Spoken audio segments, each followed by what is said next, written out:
Yahya Sinwar met a brutal end in Gaza's rubble, mirroring the fate of countless victims of the conflict he instigated a year prior.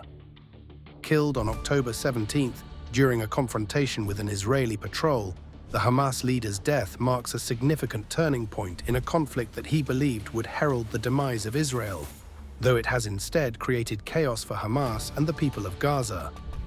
This unforeseen development leaves Hamas without leadership and presents Israel with an opportunity to declare a key victory in the war, albeit at an immense human cost.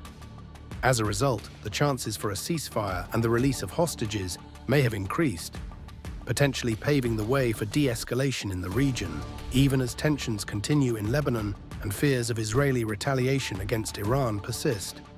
Sinwar, 61, meticulously orchestrated the October 7, 2023, assault that caught Israel off guard, resulting in the deaths of nearly 1,200 people and the capture of 250 hostages.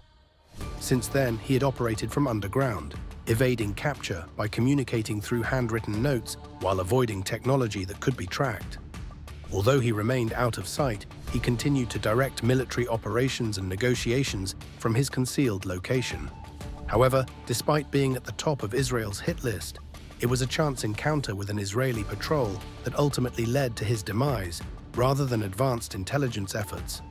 Sinwar believed his offensive would signify the end of the Israeli state. A hardened Hamas enforcer since the organization's inception in the 1980s, he had spent 23 years in an Israeli prison for murder.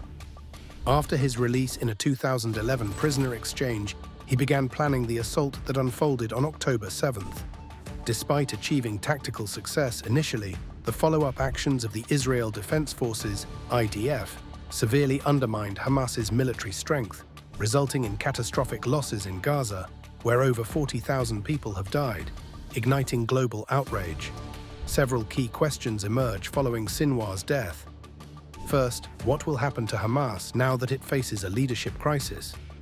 The organization has lost its key figures, including Sinwar, Mohammed Daif, and Marwan Issa, which may lead to a significant shift in control within Gaza. There is speculation that Sinwar's brother might assume leadership, but he lacks the authority beyond local strongman status.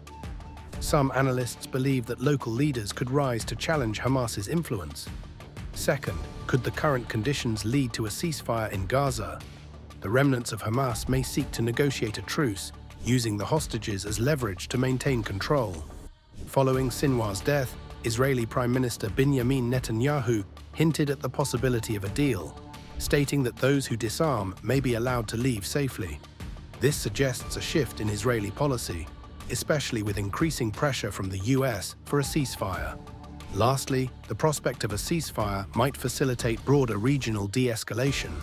Iranian leaders, facing losses themselves, may prefer a temporary halt in hostilities after the significant blows to Hamas and Hezbollah.